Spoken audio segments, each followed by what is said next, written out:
Iran and Trump. Oh, yeah, I know. Iran and Trump. Guess what's going to happen? There could be a potential conflict. Now, this also involves Tulsi Gabbard, the director of national intelligence, who was also in the hot spot and a hot seat when Congress was grilling her about the, signal leak that was happening with the military strikes that were happening in Yemen on the Houthis. So, George Galloway, who's been this great voice of reason, recently did a segment talking about how there is the possibility with war in Iran.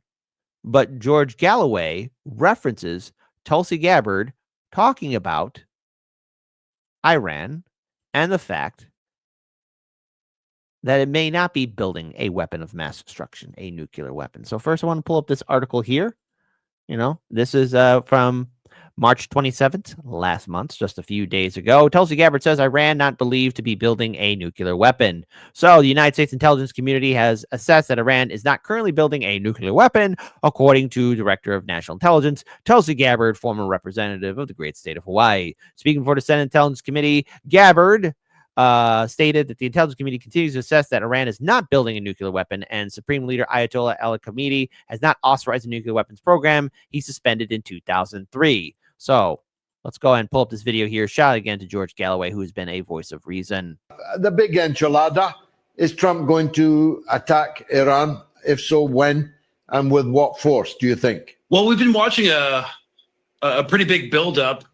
We've tracked at least 4 to 7 B-2 stealth bombers. They have extended capabilities to drop 3 30,000-pound ground penetrators, which is obviously meant to collapse caves in Afghanistan. That's where they were first developed for. And now the theory is for nuclear hard sites underground in Iran. They're staging out of Diego Garcia Air Base, which is out in the Indian Ocean, because a lot of our Arab allies, where we have bases in the Gulf and Qatar, they've said specifically they do not want us to use their airspace for strikes on Iran. So it's conveniently out there. It's always been a staging ground for operations in the Persian Gulf. So we're watching that build up. But you know what's interesting, George? We just had the Senate Intelligence Committee on Global Threats, which is something we have every year here in America at the beginning of each new year. And Tulsi Gabbard, the director of national intelligence, said categorically during the global threat assessment that there is no evidence that Iran is currently trying to develop a nuclear weapon. They kind of stopped all their ambitions with that regard in 2003. So we're watching this man, Trump, who was platformed as this anti-war candidate, become just a straight bomb Iran neocon. And there's a lot of reasons for it. One of them being, isolating Iran, separating them from China.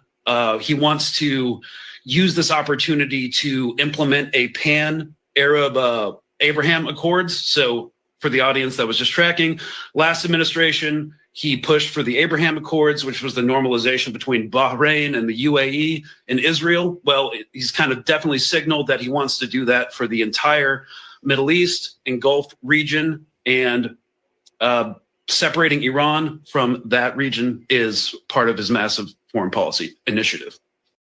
Yeah. And I want to play this video here. This is Tulsi Gabbard speaking of Iran.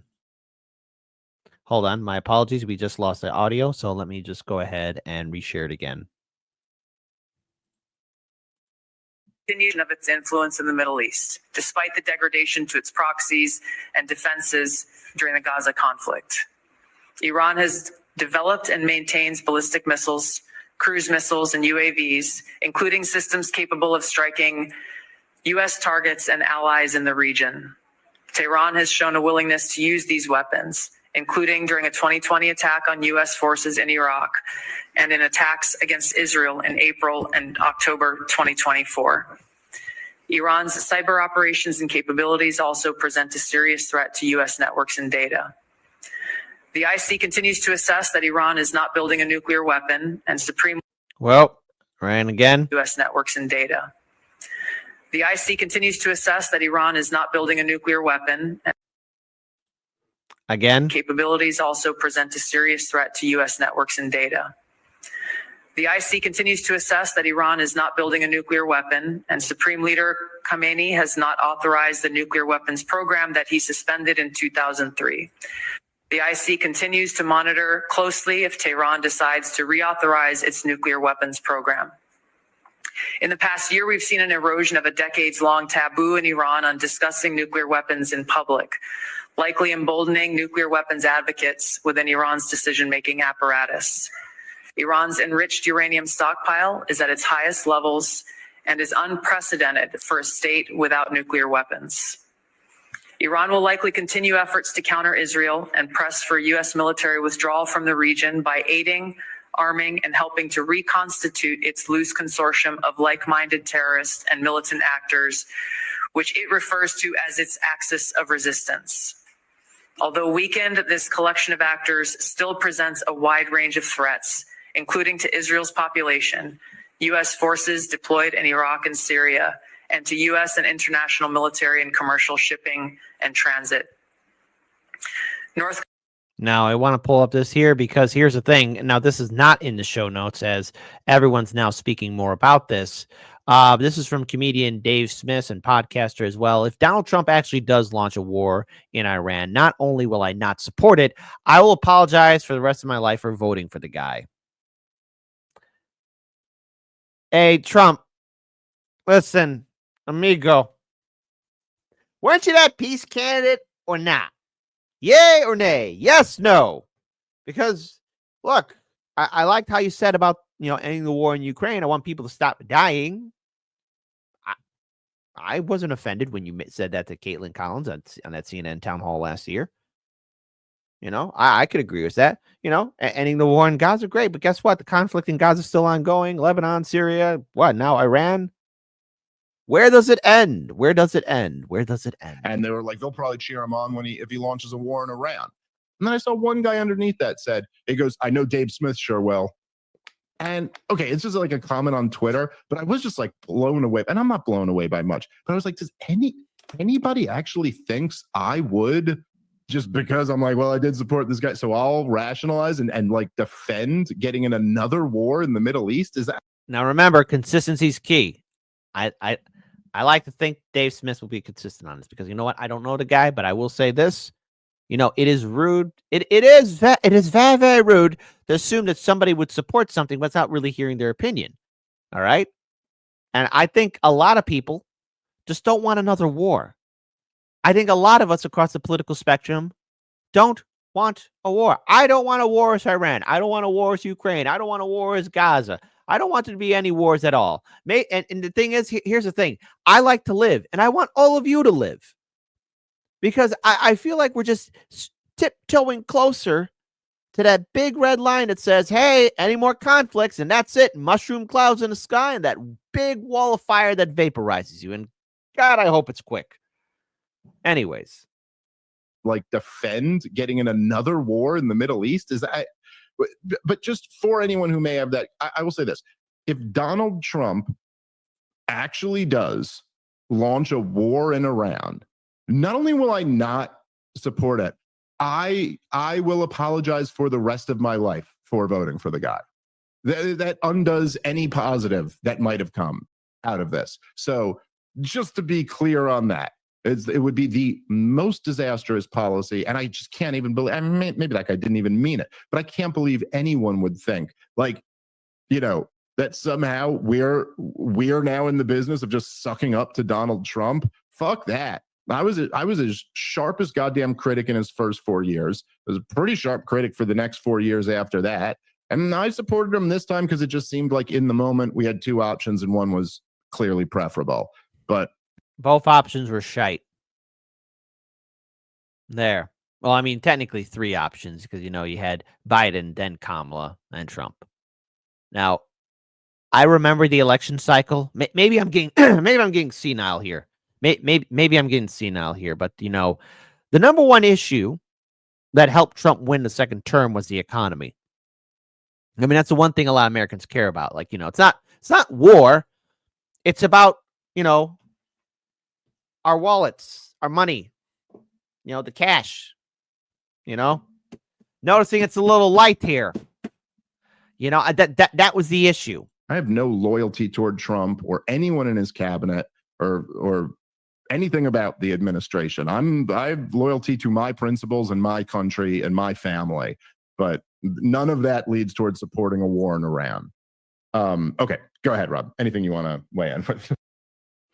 But there's a little bit more to this. So, because, you know, Trump is talking about, you know, saber rattling, talking about all this stuff about war with Iran, because, you know, why not? Hey, we're in so many wars right now. Why don't we just go ahead and end up like the Western Roman Empire? Why not? So Iran has reacted with outrage after Donald Trump said the country will be bombed if it does not accept U.S. demands to constrain its nuclear program.